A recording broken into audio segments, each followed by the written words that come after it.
Welcome back to the Andrew Hines Real Estate Investing Podcast, another midweek episode. And we had a good one on the weekend there, Charles Crompton. I hope you enjoyed that episode.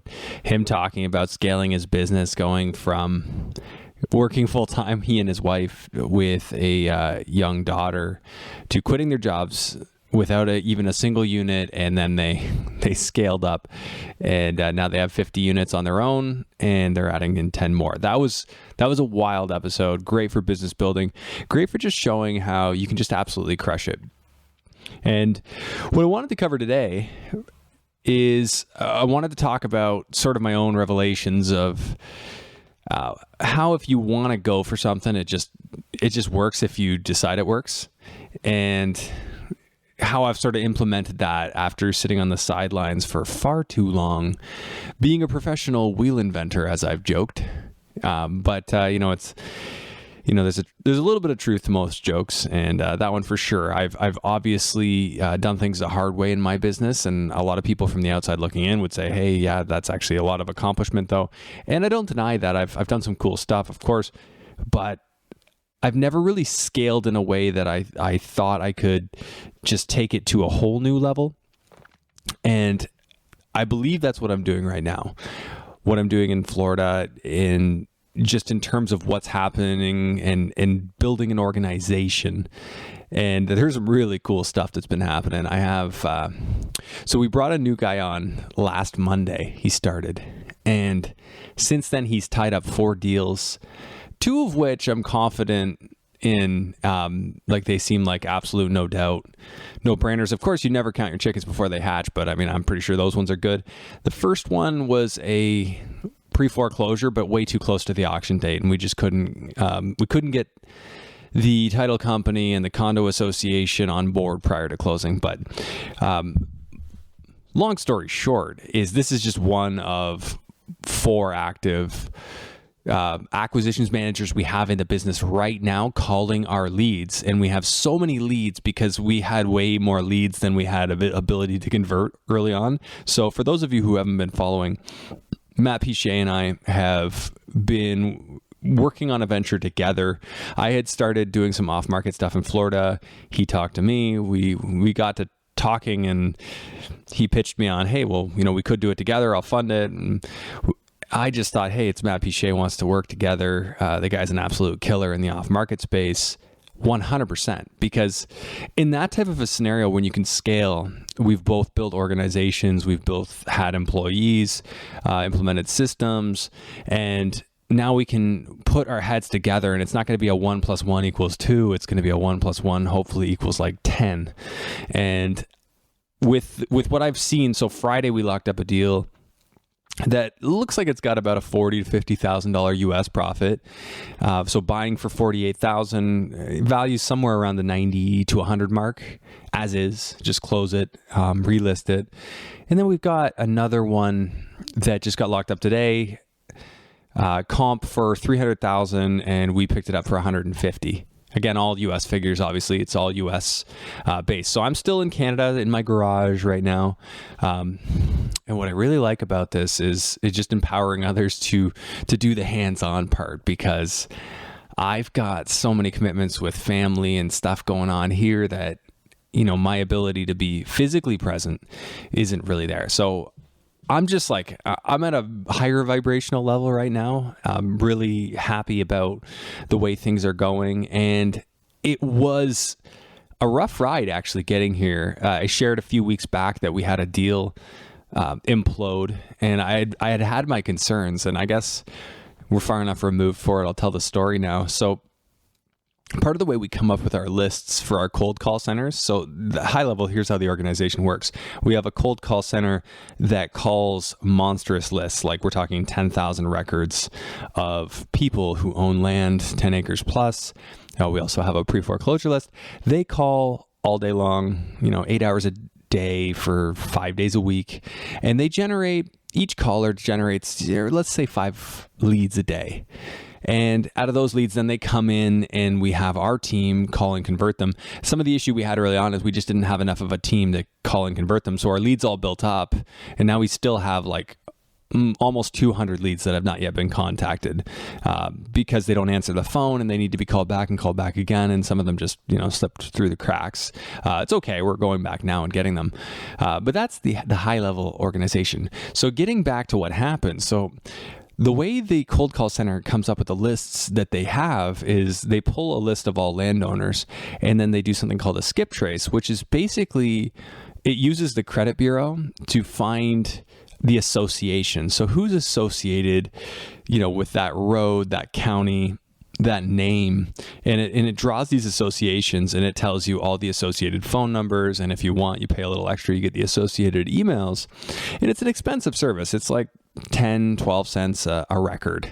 It could be less if you do high volume, but generally it's pretty expensive. Well, get this. So we offered on a property in Polk County, and the owner, the guy that was associated with the property, had nothing to do with it. But his name was so similar that even when he was asked by the title company, is this your name? I'm not going to give the name for obvious reasons. Is this your name? He said yes. This deal went all the way to the closing table. The mobile notary came in, and it wasn't until then that it was discovered, hey, that's not me. But the insult to injury was, okay, mistaken identity. It was actually done. It was so wild. The correlation of the name, even the family members with similar names, the middle name is the first name, or vice versa. Like, we're looking for a Barbara, but, oh, my mom's name is Barbara this. Like, it was that similar. And so that's why we were all scratching our head. Everybody, the title company, everyone's like, what is going on? Is this fraud, or is this, he seems to have good intentions. Well, it turns out the guy didn't actually even own any land. He thought he was selling his mom's land. And he didn't even own any. They did at one point. But it just, I boil it down. It was some guy who probably wasn't all that bright. I mean, my observation is that, and thought he had a live one and somebody who's going to pay him some money and wire him some money for some land that he didn't even own. His mom didn't even own. I guess he was hopefully thinking that the family didn't actually sell a piece of land they used to have. But it's the wild thing is we're like, well, we see it's a functioning orange grove. Like, there's all these oranges. Like, who's tending to that? He's like, well, I'm not really sure. I'll have to ask my family. Not sure who's doing it. That's my my attempt at a southern accent. Anyway, so now I've spilled the beans on what happened. I was debating. It was a little fresh before. I didn't really want to get into the details. We weren't sure if we were going to take legal action against the guy for damages, like we had to pay for the notary, and also loss of potential profit. But I don't even know. I'm no lawyer. I don't even know how well that would do as far as merits go, and I just don't want to play that game. So, anyways, that's the thing that happened. So now, we had our gut punches early on. We didn't have our conversions in place. Spent a lot of money. I've probably to date spent, I think we're looking at about $12,000-$13,000 for the mailers, and then probably another $15,000 now for the cold calls and all that stuff. So, we're getting close to 30,000 US into the endeavor. And that's where the faith comes in. Working with a guy like Matt, it wasn't hard for me to put the faith in there because I know he's seen a high level of conversion. And I always want to bring in somebody who's an expert. I mean, despite the fact that I've had a track record of being a wheel inventor, I would much rather bring in somebody who's an expert and work with them, and then we'll complement. And I find it funny, like the more we work together, the more complementary our personalities are. In terms of the different things we focus on and, the different things that we sort of add value to in the business. So I love those strategic partnerships. I've got that for our camp. And that's the second thing I'm going to talk about today is, the group of people that we picked for the camp when we went into it, it was really just based on the skill sets we were hoping for and also, sort of the different experiences. Like, I had no experience with Airbnb, and we brought in my friend Mike, who's really great with capital raise, and we had a mixed dynamic, and I really liked the idea that we were all competent real estate investors that would all bring something to the table that we would discover. So I really enjoyed that. I know people who listened to my podcast early on would have taken note of the fact that I said you didn't need to do joint ventures. I sort of had that Kellen Panicha approach. And I meant that in that you don't need to do it. You don't need to give up your equity just to get deals done. And then more recently, I've sort of changed my tune. So if you watch the earlier episodes and you watch now, and mainly because of that whole strategic partnership. I love strategic partnerships, not just for money, but like people who are going to be active and add something, add value to your business beyond just money. Money is, of course, nice. That's a part of it. But when you think about scale, when you think about where you want to be doing, XYZ goal, who's the partner that you could see, like, no doubt would help take you there? That's something that I was thinking about when Matt asked me, and we kind of had that conversation, because I had been picking his brain a little bit. He'd been asking me some questions. So I knew he was interested in what I was working on. And, but I didn't think, that was where we were going to go with it. But, when he asked me, I'm just like, that makes perfect sense. Like, somebody who's been a savage with closing, for me, up to that point, I had spent like $13,000 with off-market mailers and come close, but wasn't able to close on any of the deals. I signed one, and we had some live leads still, but we just didn't have the system built out to convert. And Matt's the guy that knows all about that. So to me, made a lot of sense. I'm really excited about what we're doing. And I think that, the brand recognition between the two of us allows us to sort of generate funds to fund our different deals and to scale this to a level that I think could be really cool. So really excited about that. I figured I'd share that for a midweek episode. I know a lot of people have been commenting that they enjoy hearing what I'm working on. And for me, like, it was just, I didn't really have an active strategy in Ontario anymore.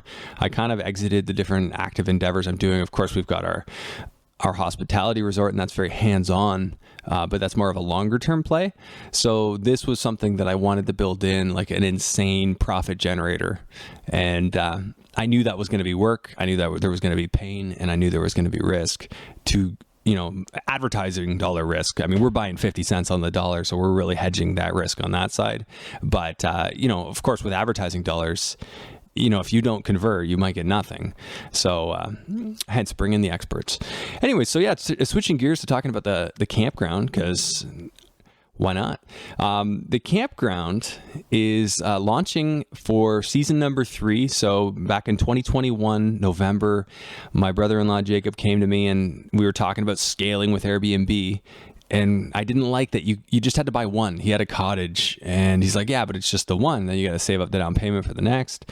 And there's no quick way to scale. So when the campground came across our desk, we knew about glamping. And I had been sitting on the sidelines for quite a few years, not really doing any projects because I didn't like the numbers, the way the market was going. I didn't like the insane market, as I've said before. And for me, I saw that and I knew it was going to be work. He asked me what I thought. I said, sounds like it's going to be a lot of work, Jake. And it was, and it is. But what we're doing is so cool that I'll be really proud of it when we get it to what I believe we'll get it to. And also, like, the return is based on a cap rate. So as we add income, as we almost double the revenue from year 1 to year 2, and I'm gonna do everything I can to make something similar happen this next year. We've really scaled it up, and that adds significant dollars to the bottom line. Because you think about it, if you could add an extra $100,000 at an 8 cap, what does that work out to be? Apologies for my non-quick math, but if we're $100,000, that's over $1 million in value, 1.25 million, to just add an extra $100,000 in operating income to a business. Well, I mean, obviously operating expenses go up as we bring in more units, but we could probably add an extra $100,000 at least at top line revenue with about 5 units. And if we're doing really high performing units, maybe 4. So 4 tents, 4 trailers, 4 or 5 trailers, 4 or 5 tents.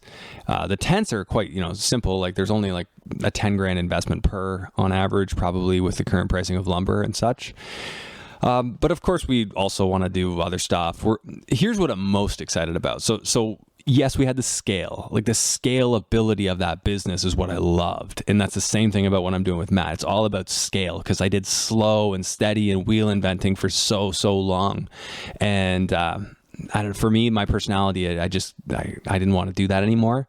I wanted some of that savagery, just go for it. Just go for it and go for it big. Because if you're anything like me, you look around, you see Ontario, the way things are headed.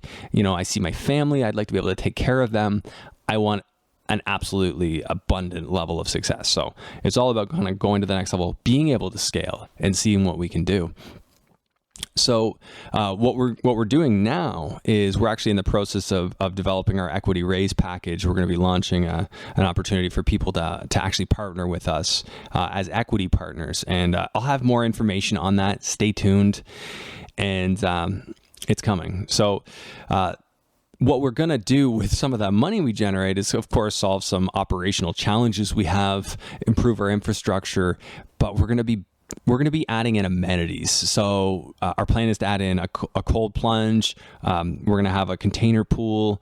We're going to have a central sauna on site. We're going to have a hot tub, and also a pickleball court. That's the other thing we want to do. So we still are mapping out exactly how this is going to happen, but I believe, just based on my research, based on looking at what other sites have done, sites that can retain their guests and keep them on site, I believe that there's a reason that they've shown to earn a lot more. There's a guy I spoke with from a company called Arcana. They have one specific, it's like a container home overlooking the water, and they average $600 a night on that. We don't have anything we charge that price on as of right now, but the thing that their site has is they have everything you need, all the amenities. And for us, where we are, we're the quiet place, the grill and chill place, but we've not been the amenities place. Like, yeah, you can come back and have a fire and roast marshmallows and s'mores and what have you, but we didn't have that ability to, say, turn a 2-night stay for somebody who wants to explore Bruce Peninsula, go hiking, go to Tobermory, do the glass bottom boat. Turn those 2-night stays into 4-night stays, 5-night stays with amenities and cool things to do on site and like a nice vibe. So that's our next project. I believe that that's going to allow us to at least increase our average 1-night stay by 50%, because we've got the cool factor with what we're doing. It's very Instagram worthy. For those of you who haven't checked it out, I highly recommend you do, at the Grotto Getaway Glamp. I know that's a lot. I wanted to get a more simple handle, but that was all we could get at the time. And one of the really cool things that happened in the last week, I don't know if I shared this yet, but we posted a giveaway, and we've done this before. And I thought we did so good when we got like 14,000 comments on one of our videos. And I'm like, wow, we did so good that it got 14,000 entries. Man, we had like 20,000 comments on this video within the first day. It was a giveaway for a 2-night stay at our park. So the buzz is there. The reel did crazy. I think it almost got to 1 million views. It might be there. I haven't checked it in a couple of days, but that's on our Instagram page, so you can check that out if you want. And it just goes to show the cool factors there. The trend is here. People are enjoying this. They like the unique stays, and then they're already going to Tobermory. We already have, like, we're one of a kind up there. There's no one else that has that. And I've mentioned this before. It's not like you could just go throw up tents in your backyard. Like, there's zoning restrictions on all that. And because we're a commercial campground, we just don't have that restriction. We have the ability to offer these stays. So it's been a fun ride. It's been incredibly stressful at times because we got in a little over our heads. Like, we're all very capable guys, but it turned out to be way more than we were expecting. I mean, I sort of did, but it was one of those things where I just threw myself into it. I knew that it was going to be hard, but I felt compelled to take action on something meaningful and something that could be big. And so of course, since then we've bought our second site at Neptune's Hideaway, which is on the west side of the peninsula on Lake Huron. And that's actually in Tobermory proper, maybe like 5-8 minutes from downtown, where you can get all your fish and chips and such. And if you've never been to Tobermory, I highly recommend it. It's a pretty cool little town, very unique and quaint. So that's our second site. That's actually a development play. We're going to be building. So we have our first concept. It's 16 additional cottages on the site because it's 9 acres on the waterfront. And that's going to be a concept community sort of thing. Like, it's a resort, but we're going to do similar things. So all your outdoor activities, if we can squeeze pickleball in, we will. We're going to have the hot tub, pool, sauna, and just make this one has the potential to be year round. That's the thing we like. Like the camp is not even by zoning allowed to be year round, but this is. So really looking forward to getting through that. That one we're also doing an equity raise on. It's a bit of a longer play, probably an extra year compared to the play with the camp, because although we have as of right zoning and we've already had positive feedback from the municipality, we still have to go through the motions of that site plan to get the approvals and then start construction. But as of right now, it's 4 cottages plus a house, all on that waterfront property, and it's going to then be those units plus 16 plus amenities area if all goes as planned. So really looking forward to getting that going too. Probably bit off again, a little bit more than we all wanted to in that initial part, but it's going to be one of those projects that's going to be really cool. So anyways, that's the catch up. I went into a bit more detail on the specific projects. What else is new? We've got the book coming out. We're going to be launching that end of May. So it is, it's going to be a really cool book. It's basically profiling a bunch of different investors. So you got a few chapters from me and John Schwenker, my co-author, and we're talking about what we think it takes to make it work in today's market. We talk a little bit about our experience, and then we have profiles that John came up with of all the different people who are featured in the book. And most of these people were guests on the podcast, which John asked me to connect him with those people. But he made the pick. He decided who was going to be in the book. And so we decided to call it Real Estate Titans, Tools, Tactics, and what's the other part? I don't know. I don't know it off the top of my head. It's new. Forgive me. So anyways, Real Estate Titans is the headline of the book, and it's got a really cool looking cover. End of May, I believe May 27th is our launch date, and I'll be talking more about that, so stay tuned. But it's going to be awesome, and I hope you will check out a copy of that. All right, so that does it for me. Thank you for tuning in and hanging out with me in my garage. And if you have questions, I will actually, if you want me to answer a question on the show, just send me a message on Instagram or send me an email at andrew@andrew-hines.com and just say, hey, Andrew, could you answer this on your next midweek episode? And I'm going to start doing that until we get the live stream situation set up, which I'm really looking forward to, and I'd really love to be doing already. It's just a matter of committing to a specific time that's been real challenging right now for reasons that I can't fully get into just yet. But anyways, thank you. Please reach out. I want to connect more with my audience, and that's the whole point of doing these episodes, just so you kind of know what's going on in my life, and hopefully that can create some synergies for you. All right, until next time.